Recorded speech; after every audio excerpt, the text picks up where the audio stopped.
స్వతంత్ర సమరంలో ఉక్కు పిడుగు, ఆలోచనల్లో అగ్గిపిడుగు సర్దార్ వల్లభాయ్ పటేల్.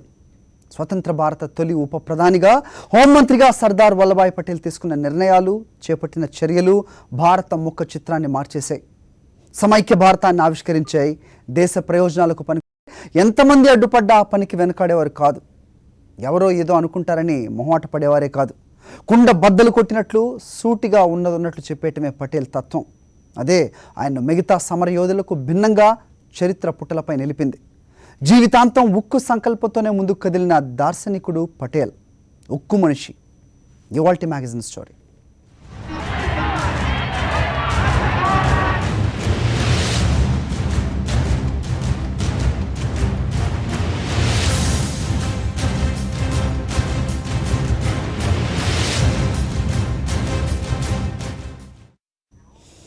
గాంధీ, నెహ్రూ స్వతంత్ర భారతానికి రెండు కళ్ళైతే సర్దార్ వల్లభాయ్ పటేల్ గుండెకాయ లాంటి వాడు. ఆ గుండె ఐక్య భారతాన్ని కోరుకుంది. గాంధీలోని ముందు చూపు, నెహ్రూలోని దూరదృష్టి రెంటిని తనలో ఇముడ్చుకున్న పటేల్ పోరాటంలో మాత్రం తనదైన శైలిలో దూసుకుపోయేవారు.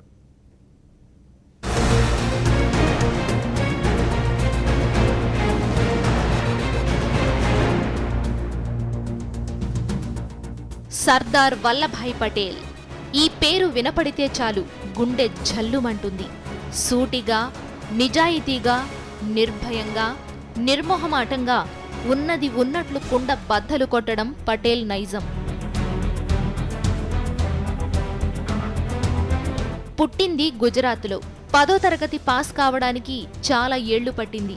22 ఏళ్ల వయసులో మెట్రికులేషన్ పూర్తి చేశాడు పటేల్.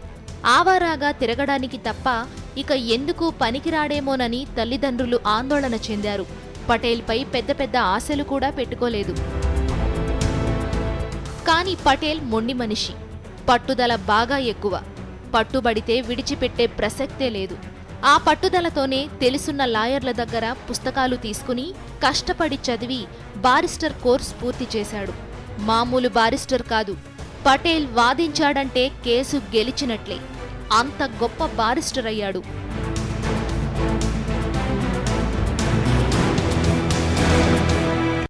ఆ సమయంలోనే తెల్లదొరల దాష్టీకాలు రోజురోజుకు పెరిగిపోతున్నాయి. తెల్లవారి నీడ చూసినా పటేల్ రక్తం సలసల కాగేది.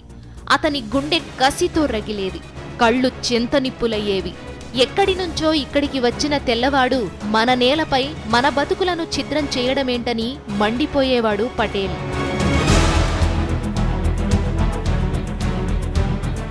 ఆగ్రహంతో భగ్గుమనేవాడు. అదే పటేల్కు దూకుడు నేర్పింది.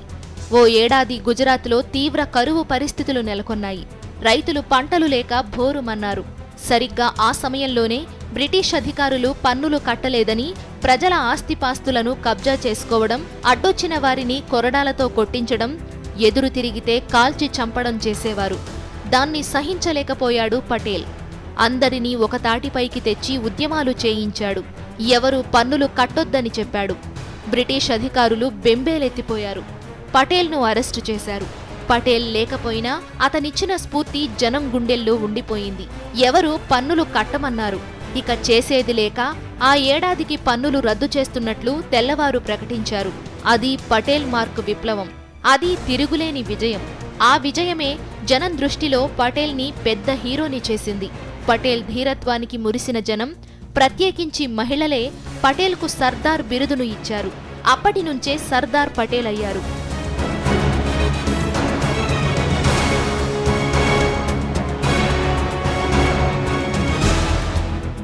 36 ఏళ్ల వయసులో లండన్ వెళ్లి ఉన్నత చదువులు పూర్తి చేసిన పటేల్ తరువాత అహ్మదాబాద్లో సెటిల్ అయ్యారు. మొదట్లో ఇంగ్లీష్ స్టైల్లో బట్టలు ధరించేవారు. ఆ తరువాత వాటిని పక్కన పడేసి ఖాదీ ధరించడం మొదలుపెట్టారు. అద్భుతమైన లాయర్గా పేరు గడించినా స్వతంత్ర పోరాటం కోసం లాయర్ వృత్తిని పక్కన పెట్టేసి స్వతంత్ర సమర భూమిలోకి దూకారు. ఇక అక్కడి నుంచి పటేల్ వెనుతిరిగి చూడనేలేదు. సెంట్రల్ డెస్క్, సాక్షి న్యూస్.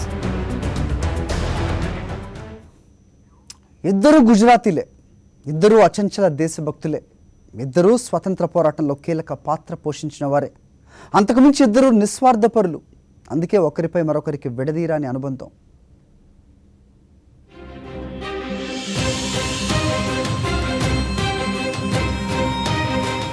దేశవ్యాప్తంగా బ్రిటిష్ పాలనకు నిరసనగా పోరాటాలు సాగుతూనే ఉన్నాయి. గుజరాత్లో పటేల్ అలుపెరుగని పోరాటాన్ని ముందుండి నడిపిస్తున్నారు. సరిగ్గా ఆ సమయంలోనే మహాత్మాగాంధీ సహాయ నిరాకరణోద్యమానికి పిలుపునిచ్చారు. ఆ పిలుపును అందిపుచ్చుకున్న పటేల్ గుజరాత్ వ్యాప్తంగా సహాయ నిరాకరణోద్యమాన్ని జయప్రదం చేశారు. గాంధీ పోరుబాట, ఆలోచన తీరు పట్ల ఆకర్షితులైన పటేల్ రాత్రి పగలు అన్న తేడా లేకుండా పోరాటాల్లోనే గడిపారు. ఫలితంగా తరచుగా జైలుకెళుతూ ఉండేవారు.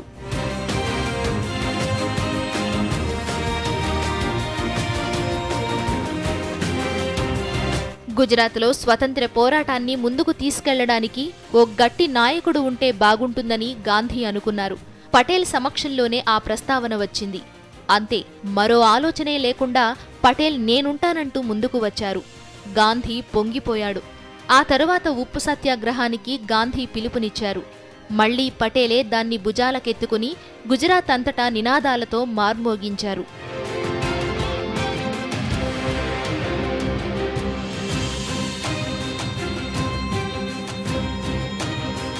ఇలా ఉద్యమాల కాలంలోనే గాంధీ, పటేళ్లు ఒకేసారి ఎర్రవాడ జైల్లో బందీలుగా ఉన్నారు. ఆ జైలు జీవితంలో ఇద్దరి మధ్య మంచి స్నేహం కుదిరింది. గాంధీ సిద్ధాంతాలు, ఆలోచనలు విన్నాక పటేల్కు గాంధీపై విపరీతమైన గౌరవం పెరిగింది. పటేల్ ఆలోచనలు విన్న గాంధీ పటేల్ను అమితంగా ప్రేమించారు. గాంధీని ఓ పెద్దన్నలా చూసేవాడు పటేల్. పటేల్కి ఓ చిన్న తమ్ముడిలా ఆప్యాయత పంచేవాడు గాంధీ. జైల్లో రోజూ దేశ విదేశీ రాజకీయాల గురించి చర్చించుకోవడం, స్వాతంత్ర్య సమరంపై సమాలోచనలు చేయడం ఇవి గాంధీ, పటేళ్ల రోజువారీ కార్యక్రమాలు. ఆ సమయంలోనే గాంధీ పటేల్కు సంస్కృత భాషను నేర్పారు. ఒకరి గురించి ఒకరు అర్థం చేసుకోవడానికి జైలు జీవితం బాగా ఉపకరించింది. కాంగ్రెస్ వర్కింగ్ కమిటీ మీటింగ్లో క్విట్ ఇండియా ఉద్యమాన్ని నెహ్రూ ప్రతిపాదించారు. కాంగ్రెస్లో గాంధీ మినహా మెజారిటీ సభ్యులు దానికి సై అన్నారు. గాంధీని అన్ని విషయాల్లోనూ సమర్థించే పటేల్ కూడా క్విట్ ఇండియా ఉద్యమానికి మద్దతు తెలిపాడు.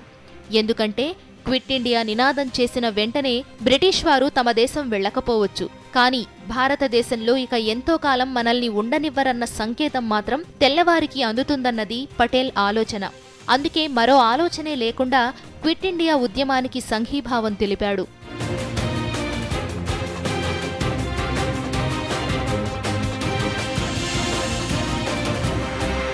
బ్రిటిష్ పాలకుల దుర్నీతిని ఎండగట్టే క్రమంలో పటేల్ రాజీ లేకుండా వ్యవహరించారు.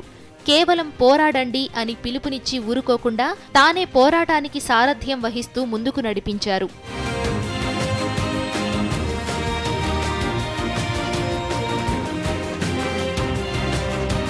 తనకు ఆత్మబంధువులాంటి మహాత్మాగాంధీ గాడ్సే ఘాతుక చర్యలో ప్రాణాలు కోల్పోయినప్పుడు పటేల్ కుప్పకూలిపోయారు. తాను హోంమంత్రిగా ఉండి కూడా బాపూజీని రక్షించుకోలేకపోయానే అని పటేల్ కుమిలిపోయారట.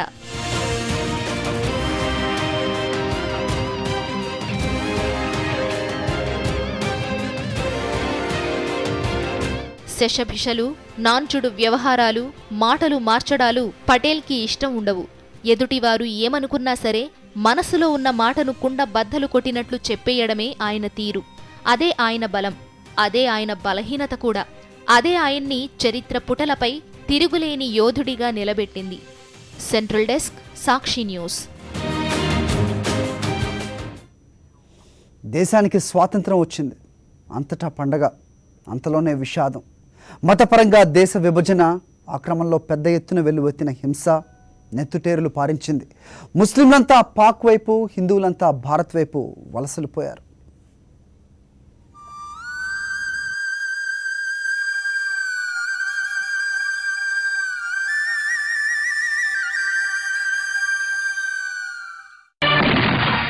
ఎర్రకోటపై మువ్వన్నెల పతాకం రెపరెపలాడింది.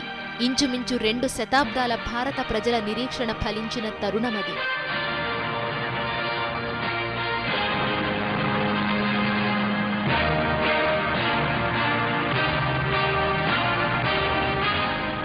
సరిగ్గా ఆ సమయంలోనే దేశంలో అల్లర్లు, హిందూ ముస్లిం వర్గాల మధ్య ఘర్షణలు, పాకిస్తాన్కు ప్రత్యేక దేశ ప్రతిపత్తి కావాలంటూ ఉద్యమాలు.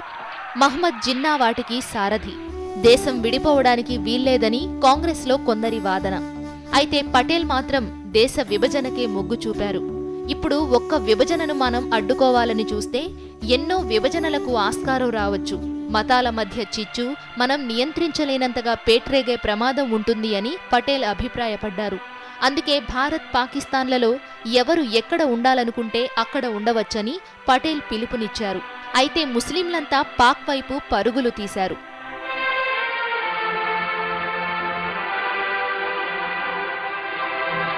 పాక్ ప్రాంతం నుంచి ముస్లిమేతరులంతా భారత్ వైపు తరలారు.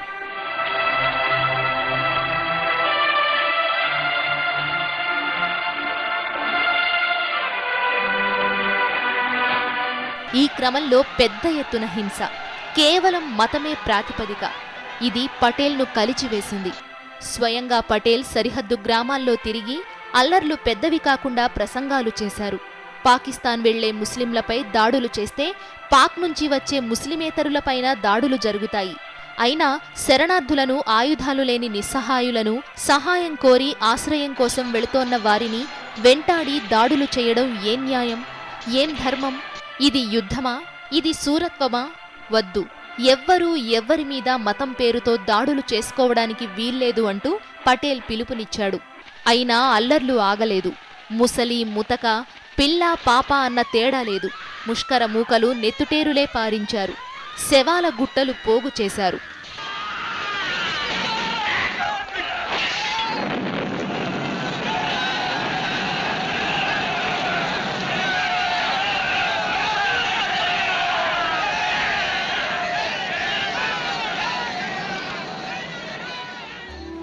ఈ సమయంలోనే ఢిల్లీలో లక్షలాది మంది ముస్లింలకు ధైర్యం చెప్పడానికి పటేల్ వెళ్లారు. వారిలో కొందరు పటేల్పై నిప్పులు చెరిగారు. హిందూ పోలీసులు మా ప్రాణాలను తీస్తున్నారు, ఇదేం న్యాయమని నిలదీశారు. పటేల్ తలదించుకున్నారు. పోలీసులను పిలిచి ఒక్క ముస్లిం వ్యక్తి కూడా తనకు అన్యాయం జరుగుతోందని భావించడానికి వీల్లేదు, ముస్లింల ప్రాణాలకు మీ ప్రాణాలు అడ్డుపెట్టండి అని ఆదేశాలు జారీ చేశారు. तो याद रखना तुम्हारी भी खैर नहीं. Yes, sir. స్వాతంత్ర్యం ఓ సంబరమైతే దేశ విభజన పెను విషాదాన్ని మిగిల్చింది. ఆనాటి ఘోరాలను తలుచుకుంటే గుండెలు బరువెక్కుతాయి, కళ్ళు చెమరుస్తాయి. ఎంతటి విషాదం, ఎంతటి ఘోరం! అన్నదమ్ముల్లా మెలిగిన వాళ్లే కత్తులు దూసుకునే దారుణం. ఓసారి వెనక్కి వెళితే ఆ రోజున సరిహద్దు రేఖలు నెత్తుటి చారికలయ్యాయి. ఉపఖండం ప్రజలు కాలం పరిచిన కత్తుల వంతెనపై నడిచారు. దేశ సరిహద్దులు కత్తిగాట్లయితే నగరాలు నిప్పుల కుంపట్లయ్యాయి. ఎక్కడ చూసినా అల్లకల్లోలం, హాహాకారాలు, ఆర్తనాదాలు. ఆర్తనాదాలతో ఉపఖండం ప్రతిధ్వనించింది. ఉన్న ఫళాన కోట్లాది కుటుంబాలు తమ జన్మభూమిని, కట్టుకున్న ఇళ్లను, ఆస్తులను వదిలి ప్రాణాలరచేతుల్లో పెట్టుకుని పరుగులు. భవిష్యత్తేంటో అర్థం కాని అయోమయ పరిస్థితి. ఊళ్లకు ఊళ్ళు, నగరాలకు నగరాలు ఖాళీ. భారతదేశం నుంచి 72,26,000 మంది ముస్లింలు పాకిస్తాన్ వెళ్లిపోయారు. పాకిస్తాన్ నుంచి 72,49,000 మంది ముస్లిమేతరులు భారత్ వచ్చారు. ఈ క్రమంలో పేట్రేగిన హింసాకాండలో దాదాపు 10 లక్షల మంది ప్రాణాలు కోల్పోయారు. ఇది మనిషి తెచ్చిన మహావిలయం. ఎవరేం చేస్తారోనన్న భయంతో వందలాది కిలోమీటర్లు కాలినడకనే ప్రయాణం. ఎడ్లబండ్లు, రైళ్లు, ఇతర వాహనాలు వలస జీవులతో కిక్కిరిసిపోయి అటూ ఇటూ పరుగులు తీశాయి. అటు పాకిస్తాన్లోనూ ఇటు ఇండియాలోనూ కాందిసీకులతో నగరాలు నిండిపోయాయి. స్వంత దేశంలోనే భారతీయులు కాందిసీకులయ్యారు. మనిషి తెచ్చిన ఈ ప్రళయం కోట్లాది మంది గుండెలను నిలువునా కోసింది, మానని గాయం చేసింది. ఈ దృశ్యాలను చూసి ఉర్దూ మహాకవి ఫైజ్ అహ్మద్ ఫైజ్ రాత్రి కోరల్లో చిక్కిన ఉదయం, మసక మసకల వెలుతురు, ఇన్నాళ్ళు ఎదురు చూసింది ఈ గమ్యం కోసమా అని ఆవేదనతో విలపించాడు. ఈ ఆక్రోశం ఫైజ్ ఒక్కరిదీ కాదు, ఆనాటి ఉపఖండపు ప్రజాస్వామిక వాదులందరిదీను. సెంట్రల్ డెస్క్, సాక్షి న్యూస్. స్వతంత్ర పోరాటం సక్సెస్. తెల్లవాడి దాస్య శృంఖలాల నుంచి దేశానికి విముక్తి లభించింది. కానీ స్వతంత్ర భారతానికి కొన్ని సవాళ్లు, వాటిని అధిగమించాలంటే ఒకే ఒక్క నాయకుడు వల్ల సాధ్యపడుతుందని గాంధీ, నెహ్రూలు భావించారు. ఆ ఒకే ఒక్క నాయకుడు సర్దార్ వల్లభాయ్ పటేల్.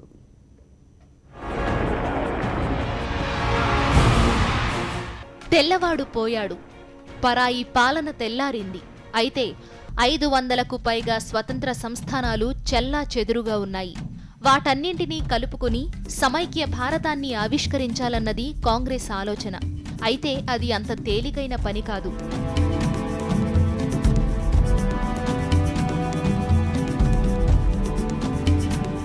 ఆ సంస్థానాల్లో ముస్లిం జనాభా ఎక్కువగా ఉన్న రాజ్యాలు కూడా ఉన్నాయి.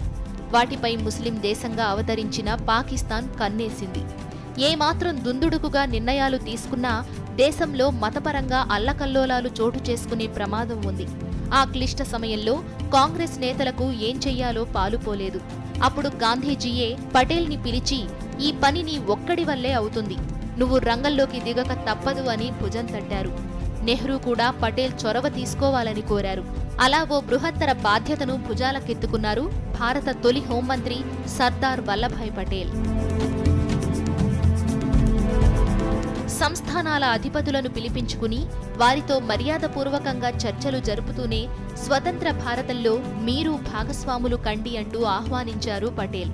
సంస్థానాలను భారతదేశంలో విలీనం చేసేందుకు ప్రభుత్వం తరపు నుంచి భారీ నజరానాలు, పారితోషికాలు కూడా ఇస్తామని పటేల్ హామీ ఇచ్చారు.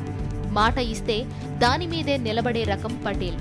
అందుకే ఆయనతో చర్చలు జరిపిన ప్రతి సంస్థానాధిపతి మరుక్షణంలోనే తమ సంస్థానాన్ని భారత్లో విలీనం చేయడానికి ముందుకు వచ్చారు. కేవలం 3 సంస్థానాలు విలీనానికి ముందుకు రాలేదు. అవి కశ్మీర్, జునాగఢ్, హైదరాబాద్. జునాగఢ్పై పాకిస్తాన్ కన్నేసింది. అయితే పటేల్ జునాగఢ్ వెళ్లి స్వయంగా అక్కడి ప్రముఖులతో సమావేశం నిర్వహించారు. ప్రజల్లో ఎవరైనా సరే భారత్లో ఉండాలనుకునేవారు ఇక్కడే ఉండిపోవచ్చు, పాకిస్తాన్ వెళ్లాలనుకునేవారు సగౌరవంగా పాకిస్తాన్ వెళ్లొచ్చు, ఎవరిపైనా ఎలాంటి ఒత్తిళ్లు ఉండవు అని ఉద్వేగపూరిత ప్రసంగం చేశారు. అంతే, మెజారిటీ ప్రజలంతా జునాగఢ్ భారత్లోనే విలీనం కావాలని ఆకాంక్షించారు.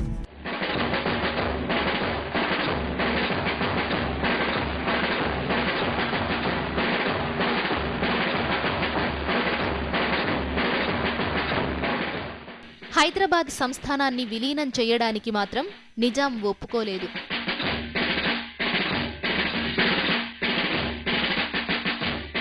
రజాకార్ వ్యవస్థకు ఆద్యుడైన ఖాసిం రజ్వీ ఈ విషయంలోనే పటేల్ను కలిసి హైదరాబాద్ను ఎట్టి పరిస్థితుల్లోనూ భారతదేశంలో విలీనం చేసే ప్రసక్తి లేదని స్పష్టం చేశారు. అనవసరంగా తమ జోలికి వస్తే భారత సైన్యానికి శృంగభంగం తప్పదని అల్టిమేటం కూడా ఇచ్చారు. హైదరాబాద్ స్వతంత్ర దేశంగా ఉంటూ పాకిస్తాన్లో విలీనం చెయ్యాలన్నది నిజాం ఆలోచనగా రజ్వీ చెప్పాడు. అయితే రజ్వీతో చిరునవ్వుతోనే చర్చలు సాగించిన పటేల్ తన ఉక్కు సంకల్పాన్ని మాత్రం అప్పుడు బయటపెట్టలేదు. రజ్వీ హైదరాబాద్ వచ్చిన కొద్ది రోజులకే పటేల్ యుద్ధ వ్యూహం అమలైంది.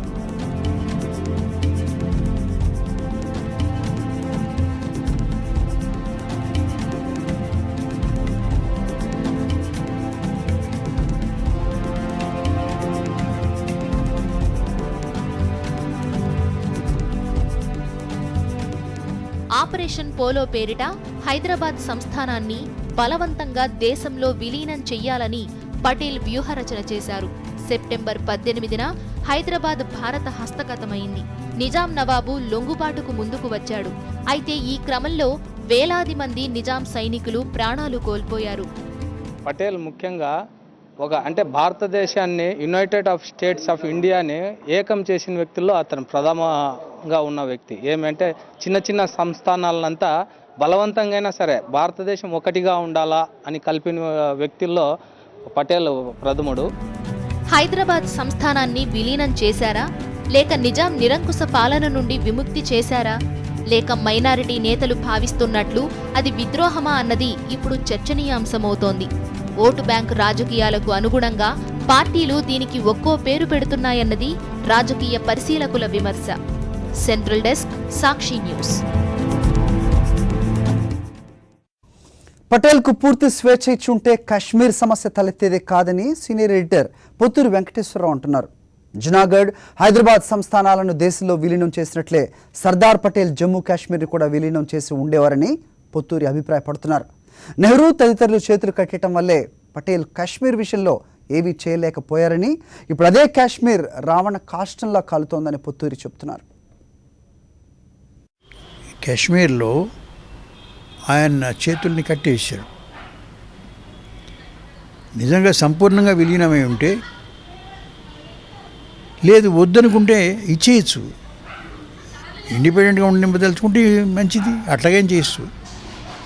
ఏది చేయకుండా సగంలో పెట్టి అటు కాకుండా ఇటు కాకుండా చేసి రావణ కాష్టంలాగా తగలబడుతూనే ఉంది. ఇప్పుడు అది రావణ కాష్టం లేదు కానీ అది మాత్రం తగలబడుతుంది. కాశ్మీర్ రావణ కాష్టం సామెత మాత్రమే. ఇది ఆయన్ని గురించి చెప్పుకోవాల్సి వచ్చినప్పుడు. ఇంతకాలం సర్దార్ వల్లభాయ్ పటేల్ను నిర్లక్ష్యం చేయడం క్షమించరాని నేరమే అంటున్నారు డాక్టర్ బిఆర్ అంబేద్కర్ యూనివర్సిటీ మాజీ వీసీ ప్రొఫెసర్ ఎస్వి సుధాకర్. నెహ్రూతో సైద్ధాంతికంగా ఎన్ని విభేదాలు వచ్చినా దేశ ప్రయోజనాలకు పటేల్ పట్టం కట్టారని సుధాకర్ అంటున్నారు. అంటే ఇంతకాలము సర్దార్ వల్లభాయ్ పటేల్ను ఇగ్నోర్ చేయడం కూడా కరెక్ట్ కాదు. ఆయన నేషనల్ లీడర్. నేషనల్ లీడర్లో చాలా సందర్భాల్లో ఆయనకి నెహ్రూ గారితో కాన్ఫ్రంటేషన్ ఉండేది, చాలా విషయాల కాన్ఫ్రంటేషన్. ఏ కాన్ఫ్రంటేషను ఉన్నప్పటికీ ఆయన అల్టిమేట్గా ఆయన తీసుకున్న డెసిషను ఈ రోజున చాలా ఇండియాకి చాలా ప్రోగ్రెస్ వచ్చింది. ఫర్ ఎగ్జాంపుల్, ఆ రోజుల్లో ప్రిన్స్లీ స్టేట్స్ అన్నింటిని కూడా ఇండియాలో మెర్జ్ చేయడానికి ఆ రోజునటువంటి పండిట్ నెహ్రూ గారు వీళ్ళందరూ కూడా అపోజ్ చేసినప్పటికీ, బట్ దానివల్ల చాలా బెనిఫిట్ ఉంది అని చెప్పడంతో అది చాలా గొప్పతనం. ఎందుకంటే ఆయన వ్యూ పాయింట్ ఏంటంటే నేషనల్ ఇంటిగ్రేషన్. ఇప్పుడు